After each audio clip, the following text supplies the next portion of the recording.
everybody. It's Dr. Sarah Gordon of the PhD Journey Unplugged podcast. As you can see, I am not by myself today. I am with Chris Ryan. Chris, welcome to the show. Thank you, Sarah. I'm so happy to be here. I appreciate you having me, and I can't wait to share my words of wisdom with you and your listeners and go from there. So it'll be a great show. Excellent. Chris, Yeah. let me tell Yes. you, I'm a researcher. I like to do research about my guests. I spent some time on your social media presence. Yes. You are the real deal. Thank you. Thank you.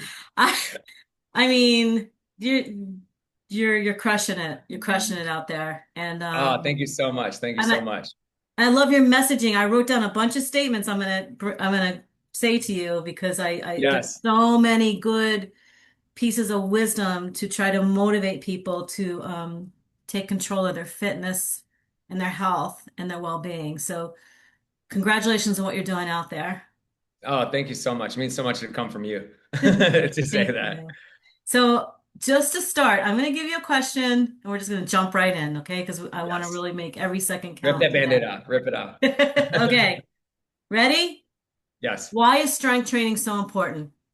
Strength training is so important because it's the foundation for how your body moves. When we have more muscle, we burn more calories. We're able to lead a freer lifestyle to push and pull in a multitude of different directions, whatever that might be. So overall, it's just a great way to have a quality of life of using your body for what it should be used for, not necessarily to lift a 1,000 pound deadlift all the time or that sort of a thing or to build up to that. And sometimes people think strength training and they only think of like huge barbells and all that. Strength training could just be your body weight, moving your body correctly, building a little extra muscle, a little extra strength to make sure that as time goes on, we don't atrophy. Because we have two choices in life. We're either going to go down this road to the right, where we try to curb father time for as long as possible and say, stay at bay, or we go this other one where in our 30s and beyond, we just kind of like basically atrophy. Some people, lose muscle mass at quicker rates than others. But for the most part, it's almost a guarantee in your life or actually, it is a guarantee in your life. If you don't strength train, you will lose muscle. And the ability to strength train, you just lose muscle at a lesser rate at the end of the day. So you really can curb, like I said, like curb father time, and you can turn 50s into your 30s and your 60s into your 40s, well, more or less. And nowadays you hear people talking about longevity experts and all the rages like my metabolic age or my training age, or if you will, and these terms are thrown around and there's a lot of truth to them. Like you could be 60, but you might have the heart and the muscle mass, the VO2 max of, let's say, a 40-year-old or a 35-year-old. I mean, how cool is that, right? Like you can't take away the fact that you've celebrated 60 birthdays, and hats off to people out there that are, in their 60s and 70s and curbing, going in the opposite direction as far as longevity goes. I think that's amazing. That's what I want to do. Looks like that's what you're doing. I Mhm. mean, when you told me your age right before we started this podcast, I was like, there's no way. Well, thank you. Okay, so a couple things that you just said I want to just focus Yeah. on. For our listeners who might not know what VO2 max is, okay, Hmm. let me just say a good friend of mine has been on the show multiple times, said in one of our episodes, VO2 max is a metrics that, depending on the level of that, is related to all-cause mortality. So the worse your VO2 max is, the more likely you're setting yourself up for chronic disease, chronic illness, and different things. So, what is VO2 max? Why is it so important? So VO2 max for layman's terms, it's I come from a track and field background, so I would say that VO2 max for just everyday thinking, think about what you could run 2 miles at, right? Like just you say maybe walk, right? Like maybe some people just can't run 2 miles, and I understand that, and maybe it's something to build up to. But in general, it's about what you would run 2 miles at. And there's this whole ability of wearing this respirator and you get on a treadmill and you're in the lab and that's actually really cool. I'm sure you and I can nerd out on that very quickly, but I'm sure your listeners don't want to like go that deep down that rabbit hole. Some do, but yeah. you know, but yeah, if like you get like their levels, but in general, say what could you run 2 miles at or walk 2 miles at briskly, like that sort of a pace. It's above a conversational pace, so you wouldn't necessarily really be able to talk because it should be just above like a comfort zone, right? Like where you can hold something for somewhere around like 12 to 4, 10, 12, 14, 15, 16 minutes, give or take, to 20 minutes of that same sort of target heart rate zone where you're like, you finish it, you're huffing and puffing, you might have a little bit of glistening going on with some sweat, and you're a little red, in the skin and that sort of a thing. But it's a solid effort, and that's you pretty much your VO2 max right there, for lack of a better term.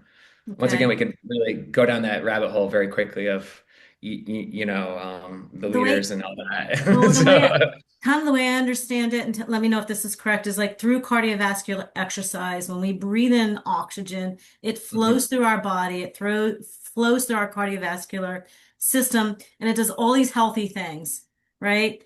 And brings Yep. all this good health into our bodies. The whole reason we do cardiovascular exercise. And the benefit of that is how quickly we can absorb oxygen, right? And Mhm. that's where VO2 max is like how efficient you are in that absorption. Is that correct? Yes, that is exactly correct. And so people might have heard zone two training, right? Zone two is a conversational type pace training. It's kind of like when back in my track and field days, we would call it junk mileage, like where it's your mileage, and it's not necessarily that's bad. It's just that like it's like your stuff that you kind of got to do just to do it because it's a super great foundation for any sort of middle distance to endurance based athlete out there. It's just your basic bare bones, conversational pace, relaxed run, that sort of a thing.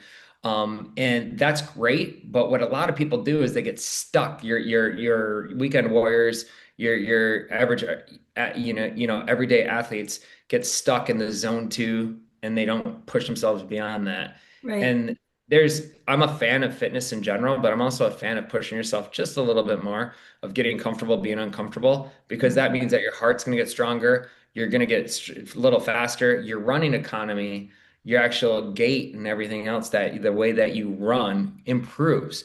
So Hmm. if you are going to run faster, you actually have to be a physically better runner in your form to run faster. Hmm. So sprinters have near perfect running form. And you look at your middle distance runner this last weekend, an amazing accomplishment. Scotsman by the name of Josh Kerr just broke. I'm still like wrapping my head around this. He just broke the 1 mile world record, the men's record this weekend, and 3:42.66, I think, is what he ran, He which ran a is just like mile in mind-boggling to 3 minutes, think. 42 seconds. Yeah, he's running 27.6, 27.7 per lap or something like that. It's just, for me as a track and field nerd, and like it's just insane to think about how fast that How actually fast is. that is.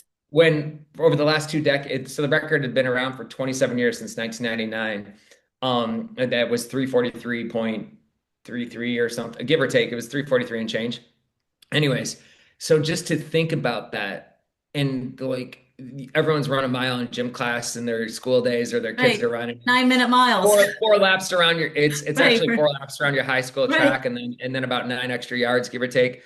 So it's like, just to think of like what a 1 mile run is at that fast. So I highly recommend anyone that just wants to see like amazing human performance. And what's really cool is that he called it in March, and obviously he's an amazing runner. He was a silver medalist in the Olympics and a world champ and all that. But he called it, was this Project 222. So 222 seconds is 3 minutes and 42 seconds, right? And he called it back in March of this year, and he did it in London at the Diamond League meet in London. And there were 60,000 people in the stadium cheering him on. It was just phenomenal. It's on YouTube. You can check it out there as well. The race for the replay from all the sports channels had recast it. And it's just really cool to see the backdrop of like an athlete just putting it out there, calling a shot like Babe Ruth saying, I'm going to hit a home run in the stadium for the World Series or whatever it was. And for human performance, it just gives you like just so much like just hope in general of like, wow, this is just amazing what people can do when they put their mind to it. And they like, in the mental fortitude that took to get to that level is just amazing.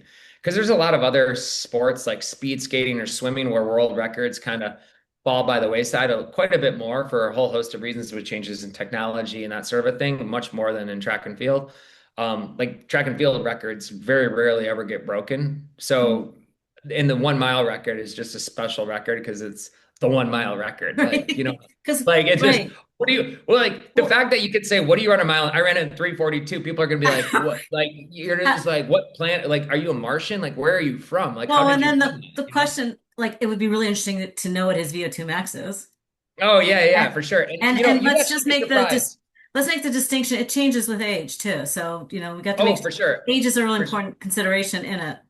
Yeah, but you'd be surprised. So VO2 max, his VO2 max is probably amazing, but if you compared his VO2 max to probably a cyclist in the Tour de France, it's probably, I would guess, I'd probably, I'm not a betting man, but I would guess that it's slightly lower than Different. just because cyclists usually always have the highest VO2 max because he is extremely fast. So then you get in the anaerobic phase of which VO2 it's beyond VO2 max, right? So Interesting. anaerobic means without oxygen.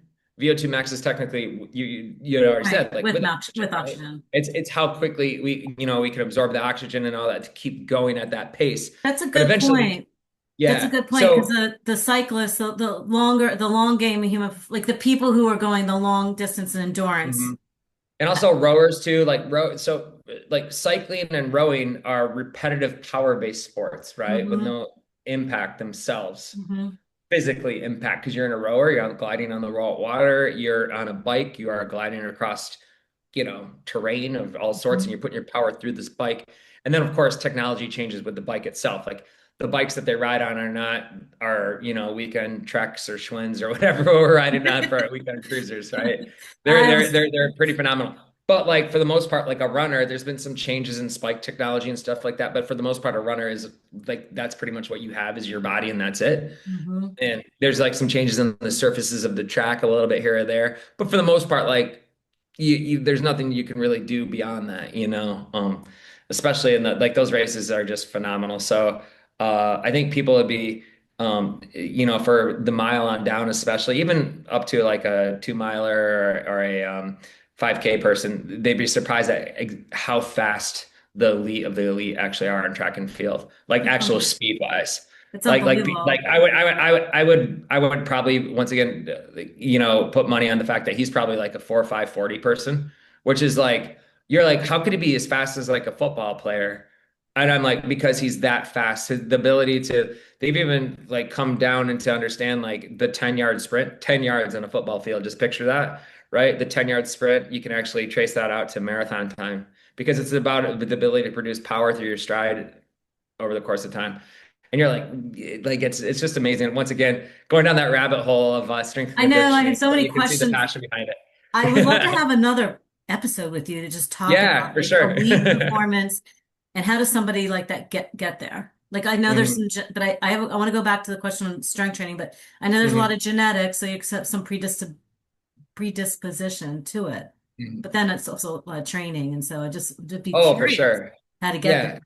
Yeah, like look, like I'm a perfect example. Like I trained my butt off, and at some point, I just kind of like my body gate, like I got your injuries start stacking up at some point, right? Right, So back to what he did this year, he did it in the perfect time frame. He's at the right age, the right capacity, but it's also a non-Olympic year and a non-world championship year. So it was the perfect time to really push his training because all these folks that are out there, men and women that are at that cusp of the 0.0001% of the world, they are just on the threshold of like teetering on, a world record and or sustain an injury, right? Because like right. at That's a some good point point. the body can only handle so much. Right, And they're almost you want to almost liken it to like racehorses where you can't race all the time. And so when you can aim for one race like he did versus the Olympics where you have a bunch of or not meaningless, but time trials that you have to go through to right. qualifying rounds, right? Those just wear you out. So you very rarely are ever going to see a world record in the Olympics because everyone's so petered out by the time they've run, in the metric mile, the 1,500 meters in the Olympics, for instance, you've run 3 rounds by that point. It's like, how can in a matter of 3 days, it's like, how can you like really turn it Such a around? So good by point, that point, you're just Don. trying to get an Olympic gold medal. But now he could actually like aim for something and do just, chef's kiss, just absolutely just amazing feat of and mental performance too. The ability to like call your shot 5 months ago, train for it, show it on YouTube, your training and really like get your sponsors behind it, all of it.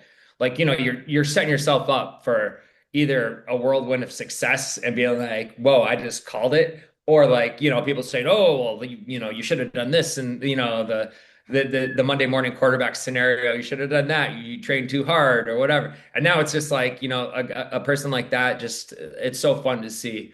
And the cool part with track and field is like you can actually see the numbers. So like you just see people train and then you see their numbers and no one can say anything different because the clock doesn't lie or the distances don't lie. However far they threw something or jumped high or or a time that they ran on the track. So compared to other sports like where it's like, well, how good was that person in their era? Yeah, Um, I love that we went kind of down this, with track and field and this example because as a trainer yourself, like we mhm, all come to something with God-given talents, right? A mhm. propensity to do it. And then we can work with what we have or work with what we don't have, so to speak. Yeah. Okay. So I think it's important. I mean, we all have different interests and we all kind of go down these different paths. Um, but we can always get better. We can always expand our performance. Okay. Mhm, So back to strength training and another question about it. If somebody comes to you, whatever age you're at, like most of us are not elite athletes running, you know, mhm, faster than 8-minute miles, perhaps, mhm. or 9-minute miles, So, I mean, some are, but a lot of us just in the fitness space are, just trying to maintain fitness and get better and whatnot. Okay, somebody comes to you a little bit more deconditioned and wants to build strength, and they're Mhm. older. Can they? Yeah. I mean, you can build strength at any level. It's the ability to lead a quality life. And I feel like if you're 50s, 60s, 70s, that you're only going to get better every rep that you do. And I think sometimes people's perspective needs to change about like what strength means. And I think sometimes people immediately they think of Arnold Schwarzenegger and bodybuilding and it's not strength isn't that that's an aesthetic, that's an art form, that's training at an extremely high level for body part training for 4 hours a day and regimented dieting, not necessarily healthy either. I think many people would, and bodybuilders themselves would argue that they're not they're training for an art form, right? Like they're trying to get they're trying to be a Greek statue at the end of the day, right? Right, And I think that it's an amazing sport. It's not for me. It's not my thing. I think that there's a way to train healthy and efficient use of your time for probably the 99% of the other people out there that want to do that. But I do think there's this propensity to immediately think of strength training, and it's getting away from that in a good way, I think, in a healthy mindset way, because sometimes people think if they touch a dumbbell, and women, and I say this with a grain of salt, for the last couple of generations up until recently, a lot of women thought if they touched a dumbbell, they would look like Arnold Schwarzenegger. And I'm like, do you guys, did you realize that we don't have that what much this guy had to testosterone. go to like get to that? I was like, your testosterone's not there. You're not cycling through steroids. Like don't worry about it. Like the guy's deadlifting 600 pounds. Like if you touch like some 10-pound dumbbells, you're gonna just like get some tone looking arms and like a tighter butt, and like you're gonna be really happy with the results. Trust me on that. Like Well, so wait, it's like let me ask to you me it's something. like comical to like think that I'm like to where I try not to like Well, that's the bust miss. out laughing, Well, you know. listen, I have a friend from school and she's a dancer and she's the dance scientist and in the dancing world, professional dancers and whatnot. I mean, there was a lot of that pushback about you strength train, you're going to get too Hmm. big to be a ballet dancer. And so she's really in this space now to teach people how important it is for Well, injury also prevention. And totally. but I just wanted to say as we continue talking about strength training, then we'll move on. Um, can you just explain to people what's happening, like when you strength train, like how you build muscle? Yeah, for sure. Let's So just you teach them that for a basically, second. yeah. So just to scare people even more, you cause small micro tears in your muscles. So picture your muscles are all intertwined. There's like little sheets of muscle. And those micro tears are actually really important because you do want to cause these small micro tears. And that's the quote unquote muscle soreness that you might feel if you did a bunch of bicep curls or some, overhead presses or some squats. And then you're like, oh, my quads, my butt. And then but then the next time you do the workout, you're a little less sore. And then and then you don't get sore anymore. right? You just kind of like work out and you're like, oh, this is just how I feel. And all of a sudden, like your shirts are feeling a little tighter in the right areas and then a little looser in the other areas. And then like your butt's uplifted, your legs are a little bit more defined and all that other stuff. And this is what happens with the strength training. So your body's finding that natural equilibrium, if you will, of like where your muscle will meet your frame. So you Oh, I can't like that. really out the reason why people look different, and I think from a mental health perspective, people need to understand this is the one thing you can't change is your frame. So your frame is your bone structure, right? You can change your muscle mass, but you can't really change your frame, but you can work around with your muscle mass to make your frame look arguably better, right? So let's say there's three different body types for the most part. You have an ectomorph, a mesomorph, and an endomorph. So ectomorphs are usually like me when I was growing up, like very skinny, and it was hard to put on muscle. A mesomorph is kind of somebody that's like right in the middle. An endomorph would somebody that can put on a lot of muscle, but also put on a lot of fat at the same time, usually bigger bone structure. And you can't really outwork Structure. your your structure itself, Biomechanics. right? Yeah. And you see that within sports. So at all different levels of sports, at the highest level, you see people physically that were made for that sport. Like Michael Phelps is a perfect example. Super short legs. I forget his what his dynamics were, but when he in his heyday, they had all these like different stats on him, and his legs were like the size of like a 5 foot like 8 person, and his torso was like the size of like a 6 foot 10. I'm making these numbers up, but this is kind of Right, like right. how No, his but torso is then like a 6 foot 10 person. I think he's like 6'3" or 6'4" or something.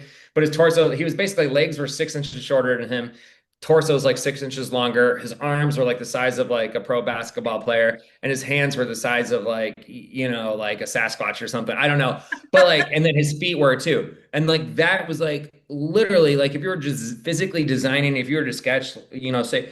Oh, let's go to, Sports Science 101. Make me a swimmer. Like that's exactly what you would make, right? And then a track and field athlete, it would be the exact opposite. So when I was at Florida, it was always funny to see the swimmers do their dry land training to see us like these. And I went to school with Olympians, both in the track and field and on the swim team there, as well as friends with a bunch of people. And all the other sports there at Florida were just amazing sports programs down there. And a lot of great student athletes. But to see swimmers do dry land training was hilarious because they're just not made for running, like, and you see these are like elite athletes, right, right? And I say this with right. all due respect. It'd be the same way of throwing me into the pool. And like I can like survive in the pool, but I sink. Like I'm too dense to like actually float. Like, and I don't know exactly like I was never trained on how to swim properly, but I know how to swim. I know how to do like a breaststroke, a freestyle stroke, that sort of thing, enough to survive. Actually, I got up to doing some sprint triathlons before and swimming a mile in the pool, which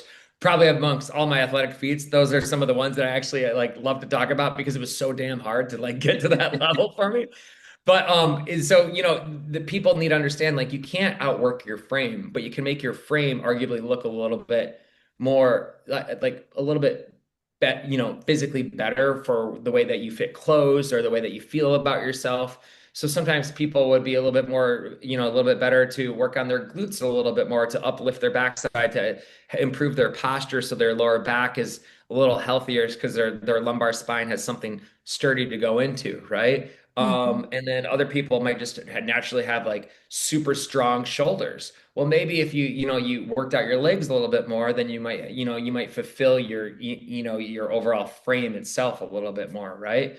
And so there's just different things for men and women in general of like, realize that you can add muscle mass, but beyond muscle mass, you can add things like balance control, which is one of my favorite things to talk about because I'm 46 and I've seen it with my grandparents. My grandpa had a slip and fall, went in the hospital, and then didn't come out. Like, and this, I remember being 13 years old, like went in the hospital. I remember my parents saying, "Oh, grandpa's sick." And like, I was like, "Oh, I thought it was like a small slip and fall. I didn't know." And like 6 weeks went by and he got an infection and led to, pneumonia and then passed on from that in his early 80s. And it was kind of like, you don't want to go to the hospital in your 80s. Like you want to avoid it as long as possible. So those small things that happen, and I don't know what the exact stats are. I do know it's quite high for, fatalities from or indirectly or directly related to slip and falls for elderly population is quite high. And so if you can just like figure out a way to have better balance control, which is actually strength training, of the ability to put force into the ground through your legs, through your feet, being Hmm. sturdy, being stronger, and the ability to engage your glutes, your spine, your shoulders, all that stuff is so important as we get in the decades ahead. Let alone like people I think in their 20s, 30s, maybe even to your 40s. I try to talk about a healthy perspective as far as like don't train for aesthetics. Like train your body will find its natural equilibrium if you train smart and you train consistently and you eat proper nutrition. Like your body will like get there over the course of time. The one thing that people happen is I just actually posted something about this today. It's like it was, people think like one workout will change the world and they struggle like they eat one good meal and then they're like, "Oh, why didn't I lose 5 pounds because I ate a salad and like a protein shake for lunch today?" And I ran 5 miles and I didn't lose a pound or whatever. Like this sucks. Like workouts suck. I'm gonna go back to just being like whatever I sedentary lifestyle and eating whatever I want. And I'm like, it doesn't happen like that. It just takes time and effort of like these small little base hits of being consistent. And I think more people need to understand being consistent in anything will be paramount to their success in the long run. I always have these moments on my show, I'm like, amen. You know? Yeah. No, but Right. yeah, but I want to make this one point, and because I don't think a lot of people think about this, and it isn't just about the aesthetics. Like you have to think about all these things that you're doing for yourself. Like we're like Chris and I are health promotion leaders, right? Chris is a strength and conditioning and fitness and personal training, and I'm more of like a voice, I guess, so to Yeah. speak.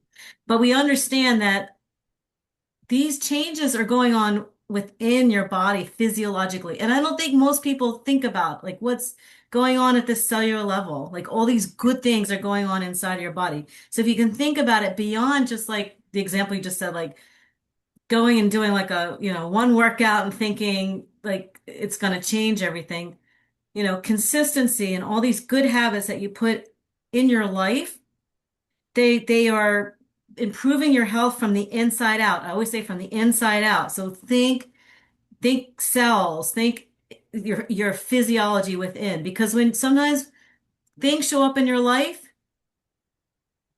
you don't even know you're sick for years, right? Mhm. Because you've had bad health and sedentary lifestyle and smoking and over drinking and eating crappy food, excuse my language, and you're doing all these things, living your life, and then you get to this moment where you're like, the system breaks.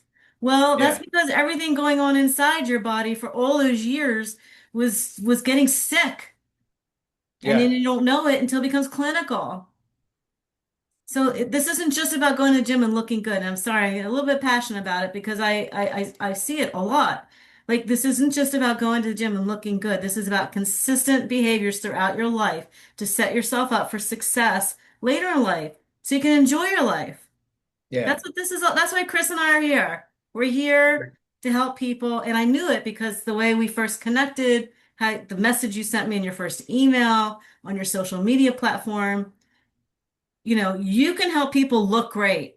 I've seen your work, but your message is about consistency in these habits that set us up for success across the lifespan.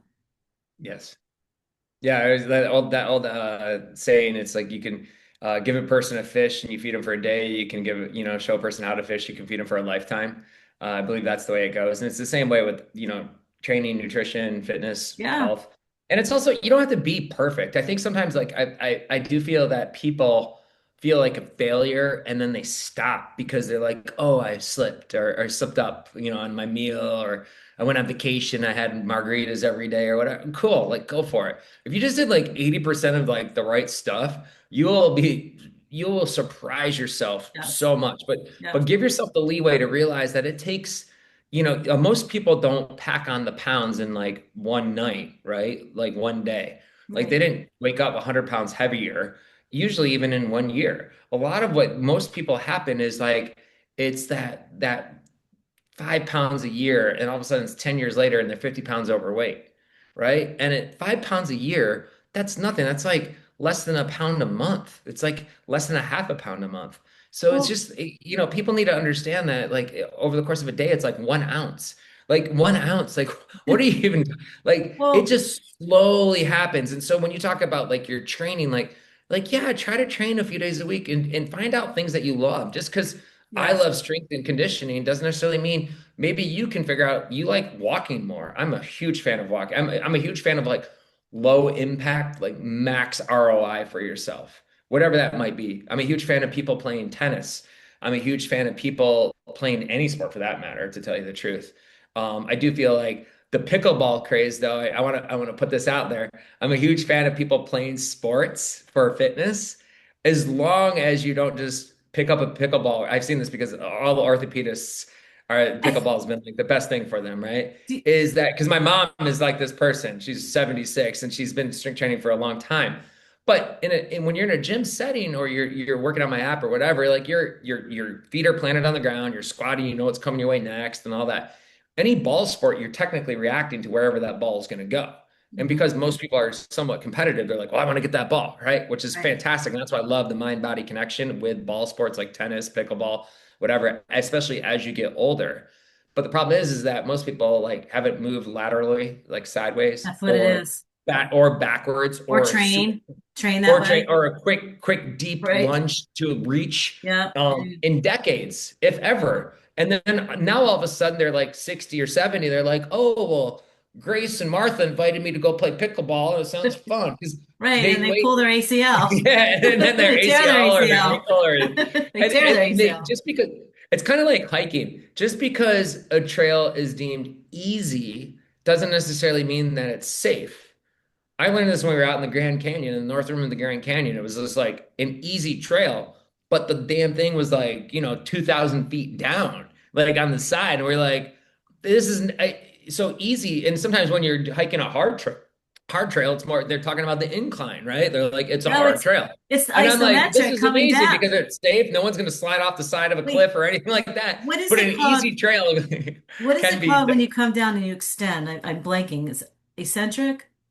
Oh yeah, yeah, Extend. yeah. There's a muscles lengthen extent. Yeah, Yeah, eccentric. you Yep. get more muscle soreness sometimes going down Well, when actually, you no, you do. extend. And no, it's actually that's back to what you were talking about earlier. We were Yeah. joking about, the small micro that so the muscles get stronger in the eccentric motion. So a lot of times on push exercise, let's say you're doing a barbell, the rack's behind me, so you're doing a bench press, right?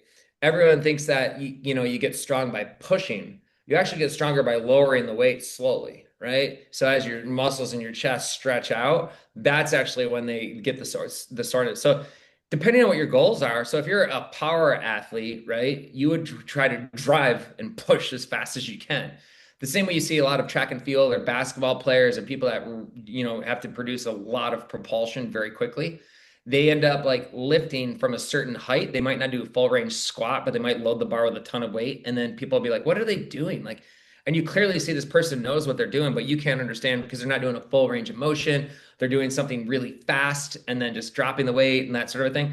They have a certain goal, right? For the most part, a full range of motion is good, but just because someone's not doing it, you got to understand like what are they training for? What are they So I training? always ask people, is like, well, what are your goals? Like, who am I talking to? Are you Right. 60 and like you want to look like you're 30? We have to have a talk at that point about what's going on. Or are you like, is your goal to like go to the Olympics and in what sport is that? And so when you really like understand who that person is, you got to meet that person wherever they're at and what their Yeah, goals are to that's a understand great like statement. who are you? What do you want to do? Right. Because there's a number of ways like to do something. So, like a peanut butter and jelly sandwich could be very healthy for one person. Like I'm talking a teenage boy athlete. Like I have an 11-year-old who just can't get enough. So I'm Right. like, dude, eat like 3 a day if you can. Like because he's burning 6,000 calories a day. Plays football, lacrosse, runs, sprints, jumps, all that stuff. But I'm like, if you're 50 and you're looking to lose 10 pounds, no, get that out of your mouth. But so people see like, but so is a peanut butter and jelly sandwich healthy? I don't know. Is it? Like it depends on who you are and where, what your goals are.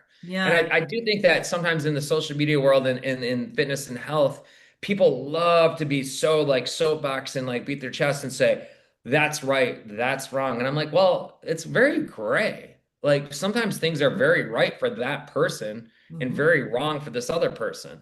And so Hmm. you really got to understand, like, for one, like get educated for yourself, just enough to like ask the right questions because the answers are relatively easy. The questions are hard.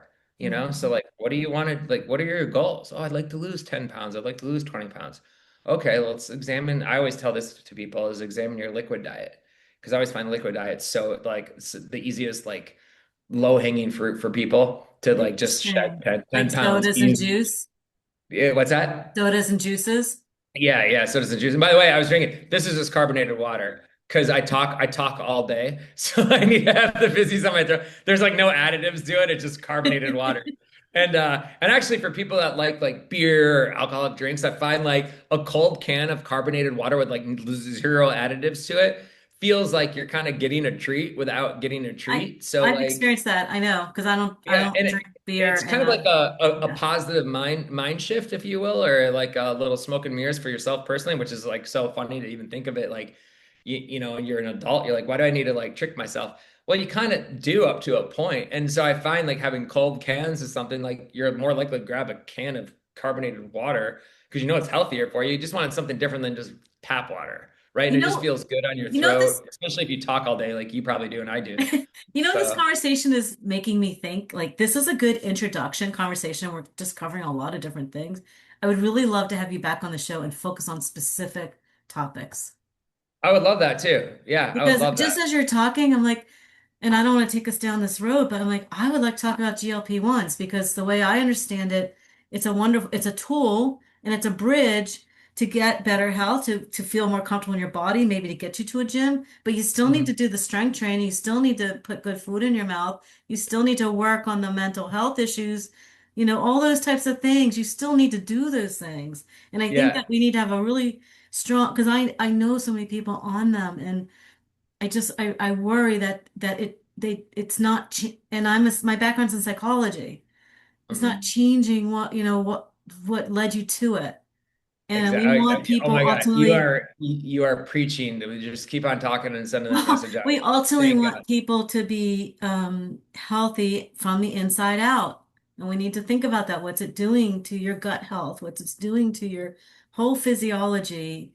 How are you eating? How is your gastrointestinal system go? All these things around them. So I'd love to have Yeah, not an you know, expert in it, but I'm I'd like to have the conversation with you. yeah, no, for sure. I am the LA Times did an article last year that I was a contributor on for that, and I was very happy that they seeked me out. And I'm gonna send you the link after the Okay. show over Okay. email. But you just hit it 110% on the head, and I think that you know, with the psychology background, a lot of people that are on GL, well, all right. So there's a lot of people on GLP-1s that probably shouldn't be on GLP-1s, in my opinion, because it's like they're just on it to lose that like 5 or 10 pounds that they just can't, you know? Or the people that, you know, and I wouldn't say that they shouldn't be on it. I just feel like you've seen it in Hollywood, right? Like where you clearly see somebody that was like 130 pounds and are trying to be 125 pounds, right? Like Mhm. you could probably just clean up your nutrition just a little bit at that point. Not everyone, I get it. As people get older, Right. It's very individualized. depending on it's totally to individuals. But I'm much more of a fan of like really honing in on yourself because it's kind of like, do you want just the quick fix that's kind of gonna get you just to that point, or do you want to like take care of the problem at the root cause?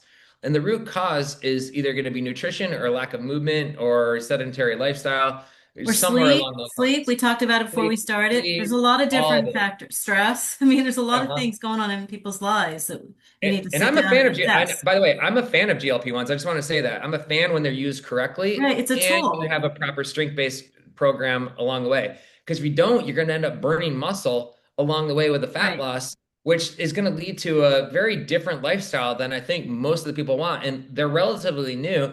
They haven't been studied long enough, but the experts know that you have to replace your muscle mass just because if not, you're going to have a whole host of problems. So not to go too far off the tangent, but this goes right hand in hand, is I'm sure you probably said this. I was on a TV show called NBC Strong.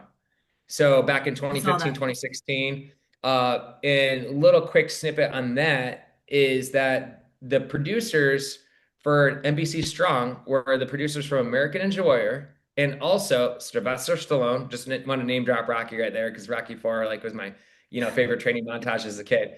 But then also The Biggest Loser And so if everyone remembers, The Biggest Loser came out and it was like all this like shock and awe of like skin and just hanging off of these people that lost 200-300 pounds. And the problem was is 99% of them gained it back and then some, because they weren't building the muscle. It was all Hollywood shock and awe to be like, look, this is it. And then Right. they would follow up with these people. And the LA Times and New York Times, one of them, right around the time of NBC Strong came out, they went in and they like really pulled back the layers of the onion on The Biggest Loser. And they're like, you're not doing right by these people. And you can research all these articles and you can see it Well, all from 2014, 2015, 2016 timeframe. So they were like, oh, so they came out with the TV show NBC Strong, which was like strength training, nutrition, not as sexy, right? Like as far as like shock and awe, right. but truthfully, like was ahead of its time. So when you look at it, they knew that they needed to make sure that they gave a better synopsis of how to actually obtain these results for the long term. So they came out with NBC Strong. It wasn't that the producers were bad people or anything like that. They just kind of like, oh, well, we're sending mixed messaging, so let's like kind of like retool it a little bit and There's make so it much right. mixed messaging So out like there. hats off to them for realizing that. Yeah. But the show did well, but it was like a show that I feel like was ahead of its time. I feel like now in the GLP-1 craze, if it was out, I think that it would be like really take off in a whole different light. Yeah. I Because mean, people it, are understanding that, okay, I can take a GLP-1 and that's great, and it's going to get me to this certain level. But right. whoa, I want to make sure that I look healthy too. I don't want to look emaciated. I want to build muscle, because then the fat loss and the building muscle, it's like, take that fat cells, like double, it's like you can literally, for lack of a better term, have your cake and eat it too. Like where you're doing both things so correctly. Like you're Yeah. you're you're you're curbing your appetite, you're making healthier choices in the nutrition front. But then at the same time, you're also building a little extra muscle, lean muscle along the way, and that's going to help you metabolize fat cells that much more. And so it's such a good like point to like put your body in that direction, rather than just say, I'm just going to take a GLP-1 and just kind of like live life like that. No, Because I I think agree. those people are going to be either having to take GLP-1s for life, and or just kind of like they're going to have problems with osteoporosis later on. They're going to have problems with like slip and falls, muscle mass, all of it. Sarcopenia, which is the lack of muscle, muscle loss and everything. So they're going to have problems if they don't strength train. Just because you lose Let weight me doesn't just say necessarily one mean thing. It yeah. brings us back to that point that I was trying to make. Um, because of my audience, a lot of the guests on my show, a lot of people that listen to my show, a lot of them are triathletes, athletes, Mhm. it's a variety of people. There's no way for me to know exactly who's listening, but who are achievement oriented. And I just think it's really important. We're really not saying, we're saying that look at them as a tool, Totally. GLP-1s, but also consider, and Chris said it right in the beginning about consistency. Consistency isn't really glamorous. No, it's not. It's actually free. Consistency is free, and you can't And sell that's what we're free. saying. Just be consistent Yeah, in these other yeah, habits that create a healthy trajectory. Because there's so much that goes on that's random that we cannot control. So let's try to mhm, control the things that we can, and let's consider when we take actions to strength train and do different, aerobic and anaerobic type activities, that we're having all these great changes that are going inside our body too, healthy yeah, stuff. Okay, yeah. I want to ask you. We got to have another episode together. I would love that. I would love that. Okay. I'm gonna ask you I'm gonna read you a couple statements that are things that you've said, and I just want Hmm. you to like quickly tell me, like respond to it, and then I have Okay. one question to wrap up. Okay. These are your words. I pulled them off your platform, and I Uh-oh. was like, wow, these are good. These are really good. Okay, ready? The goal isn't fitness, it's freedom to move for the rest of your life. What do you mean?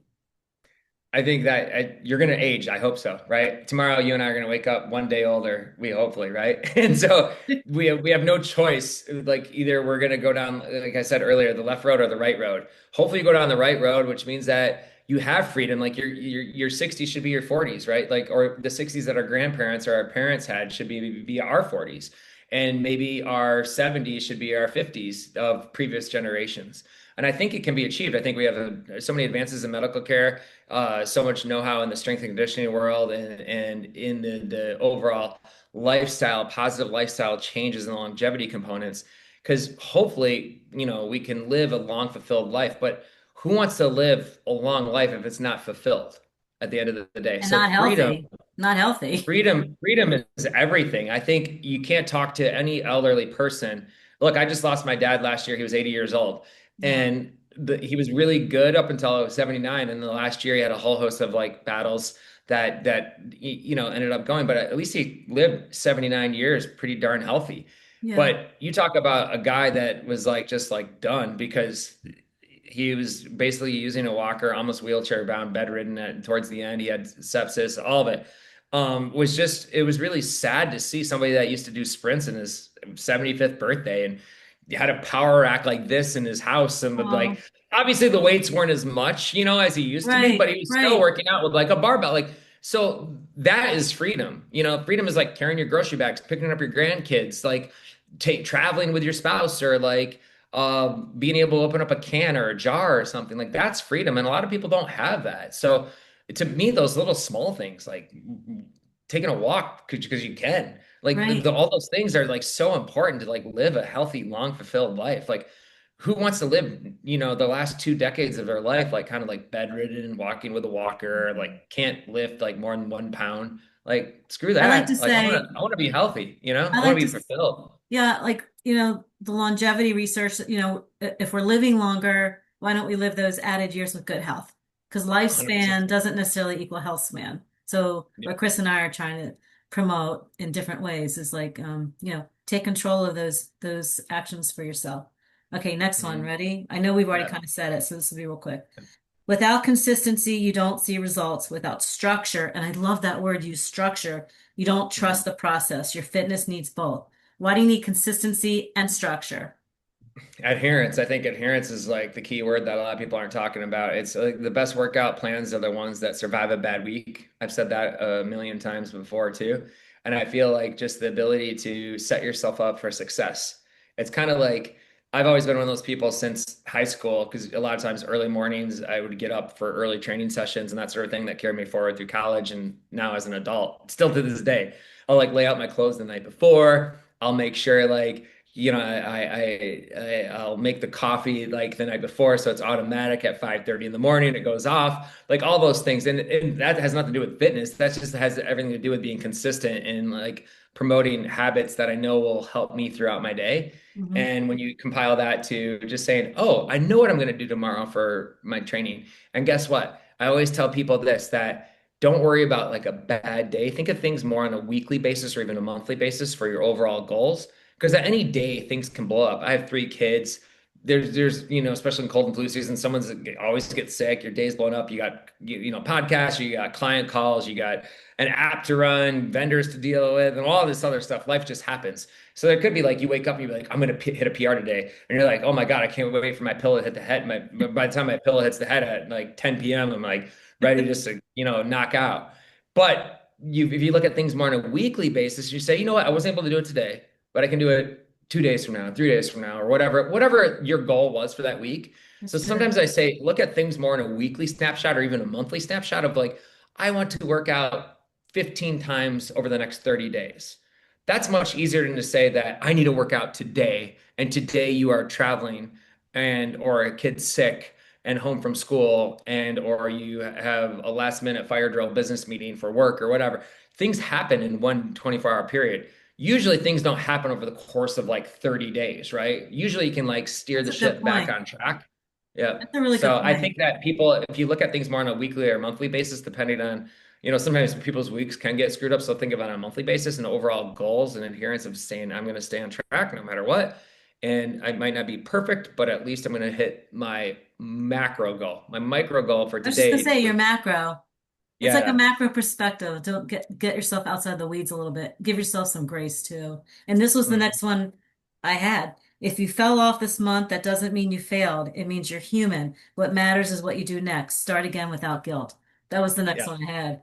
I think that people sometimes beat themselves up way too much. I think your psychologist, obviously, it's like you see it. They're very hard on themselves. And I said Very. this earlier in our podcast of like, or something along the lines of like, you like, don't worry if you like messed, like aim for like 80%. Like if you just did 80%, like you can, mess up 10, 20% of the time. Like, don't worry about that. Like, I'm not saying you can't have a cupcake at your kid's birthday party or a drink on the weekend or something, but just don't do it every day.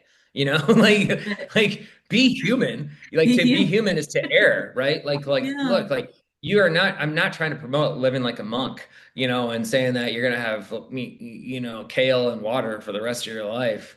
Like that's not what I'm trying to promote. And you have to run a marathon every day and do 3,000 squats. Like that's not achievable for pretty much anyone on the planet. So like why are you going to hold yourself to this like super high standard? Hold yourself to a consistent standard of overall healthy living and you'll achieve greatness beyond anything you could ever imagine. I love that. And it's so funny because it's like your responses are leading me to the next statement. We're almost done. Oh, okay. I don't want to keep you too long, but this No is such a problem. great conversation. Thank you. Okay. The restart mindset is what keeps most people stuck. Mhm. Continuation always beats starting over. Explain that to me. That I hadn't thought of it that way. Continuation always beats starting over. What does that mean? So I think that people, especially in this day and age, they're on social media and they see some fitness guru or some nutritionist promoting this, that, or the other thing, and they're like, that looks cool. That looks cool. That's amazing. I'm gonna try that. So they just sit there and they never stick to anything. Like it's Okay. just like find somebody that you know and trust, stick with that program for some amount of time that actually makes a considerable difference for yourself. But just because something's on social media or Instagram and Facebook or YouTube or whatever, and it's some sort of cool exercise or cool movement, realize like back to basics is pretty much everything. Like, right? Like we have you know, hinge joints in our elbow, like our, you know, ball and socket joints in our shoulder. Like the human body moves a certain way and we metabolize food a certain way and you know it's we know that if we eat you know a healthy dose of vegetables and fruit and you know some lean proteins along the way like we're arguably lead a pretty healthy lifestyle overall.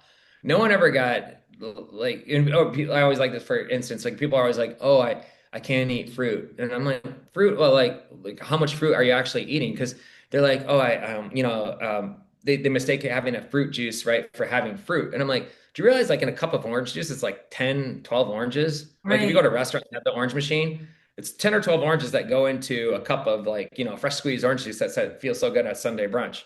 Like that's a A hell of a lot of lot of sugar. oranges. Like, right? Like where if you just had an orange, like so don't overcomplicate it. Like eat an orange. And an orange is not bad for you. It's real good for you. There's vitamin C That's and where the all the fiber, fiber. it's where the Yeah, fiber is fiber and and the all this other stuff, density. right? Yeah, potassium, all of it. Like, but like don't eat 12 oranges. But here's the kicker. You wouldn't ever eat 12 oranges. No one's going to sit down and eat a bag of oranges or a bag of apples, right? Like you're not like you're not a koala bear. Like you're not like, you know, a panda bear sitting in the forest. Like you're not going to eat kale all day long, We're you know? so Like you're humans gonna are absurd, aren't yeah, we? I We're know.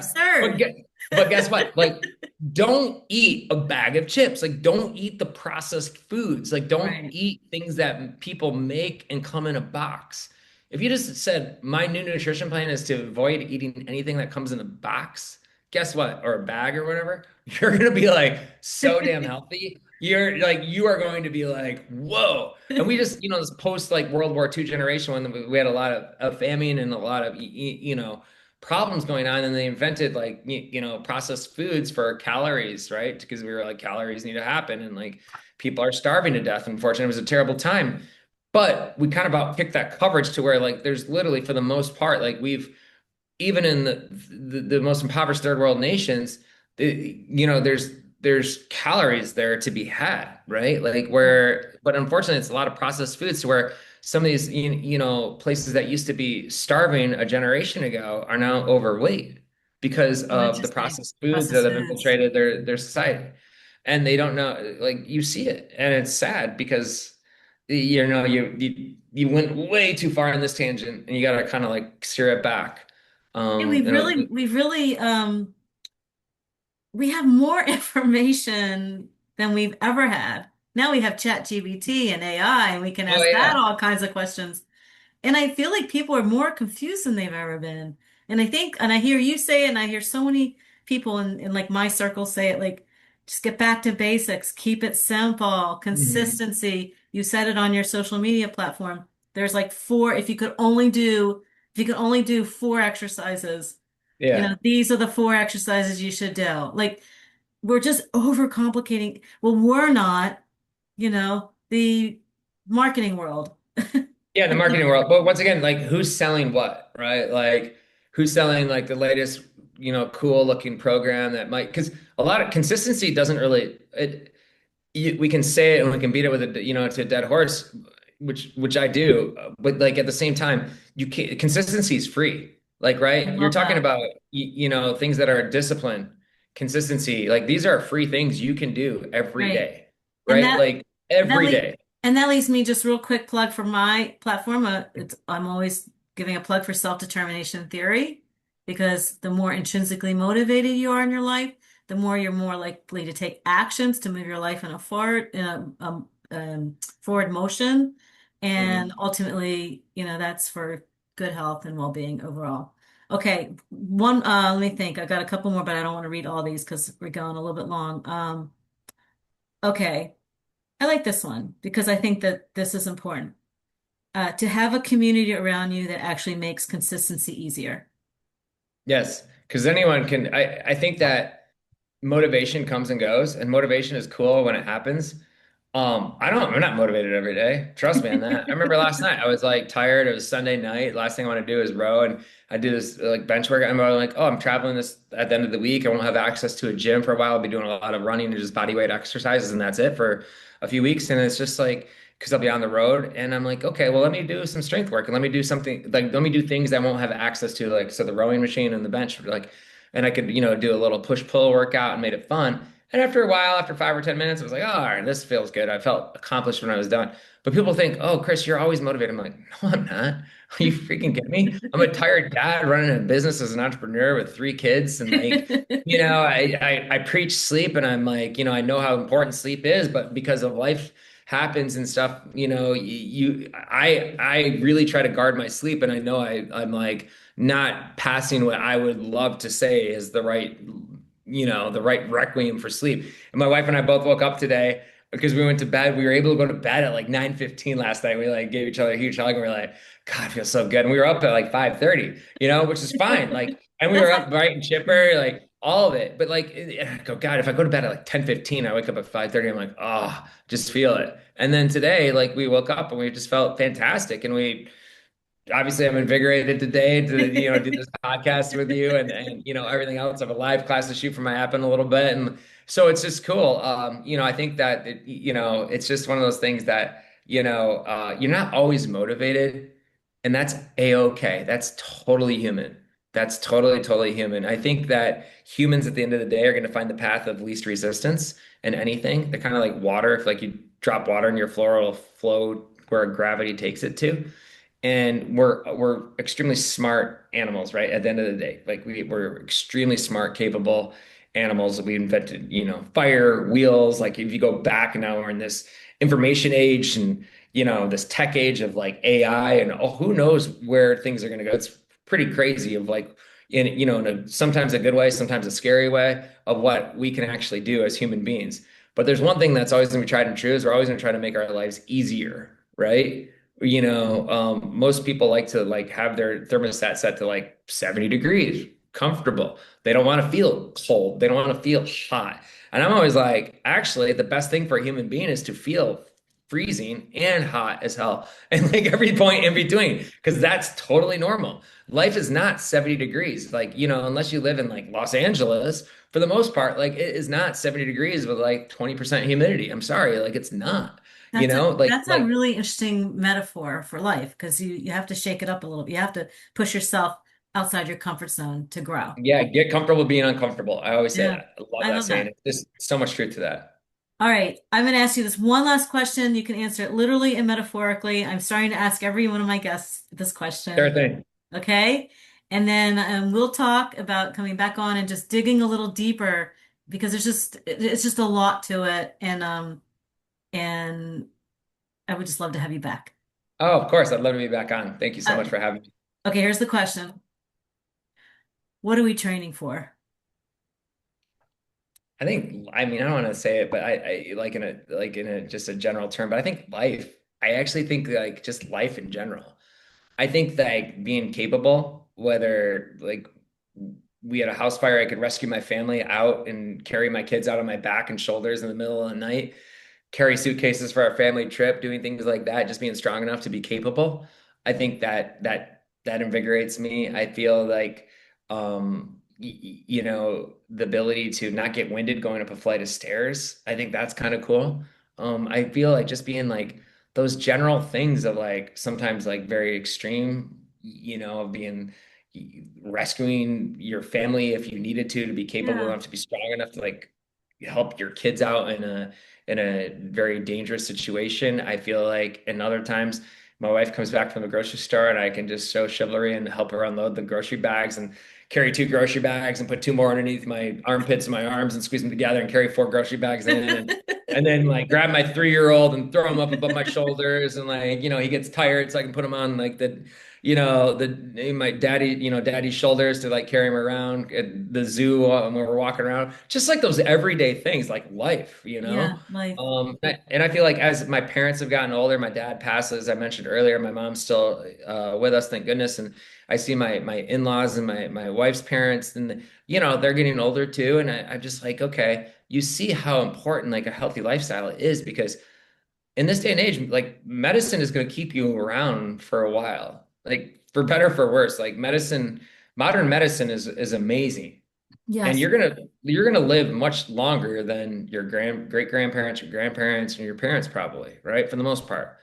But how you live and what you can do with those extra years or even extra decades, is going to be up to the choices that you make now, people that are in their 30s, 40s, 50s, even 60s, and really like hone down in. And even if you're in your 70s, you can still do things to get stronger today. Like do balance, stand on one leg, simple little things, squat, work out with some weights.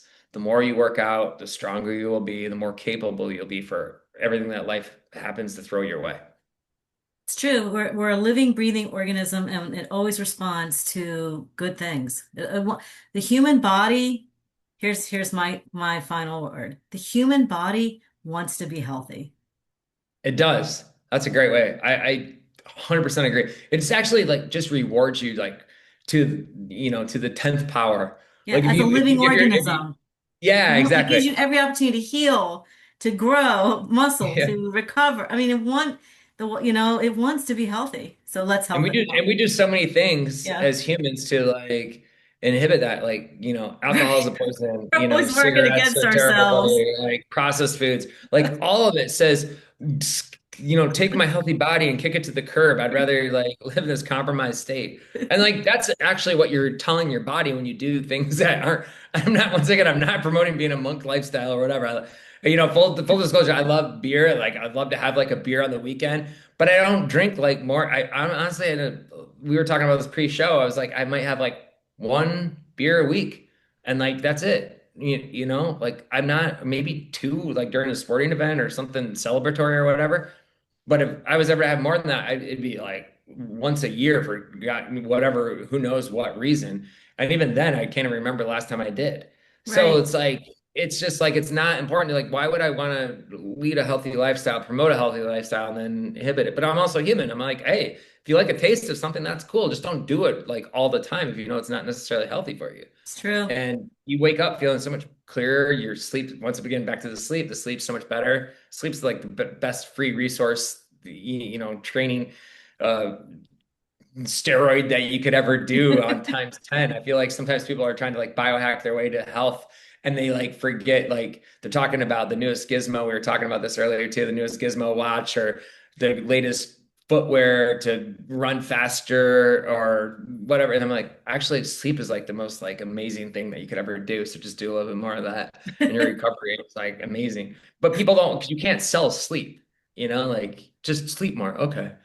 And then like, but they That's want to buy something, I want to market and sell something. Madison Avenue has to tell me what to buy so that I can like feel like I'm like making something better. When it's just uh, like pull it back a little bit, realize that a lot of the best things in life are free. You just got to do it. It just takes a little bit more grit and determination and discipline, which those principles are hard to come by in some days and age, especially as we get on into the information technology ages that we're in right now. You have a lot of knowledge. Thank Thanks. you so much Yeah, for sometimes I being. get talking, I forget like No, you're no. What just happened here today on this episode is somebody who's extremely passionate about what he does, and it No, just thank you very shines much. through. And we're all so grateful to have had you here.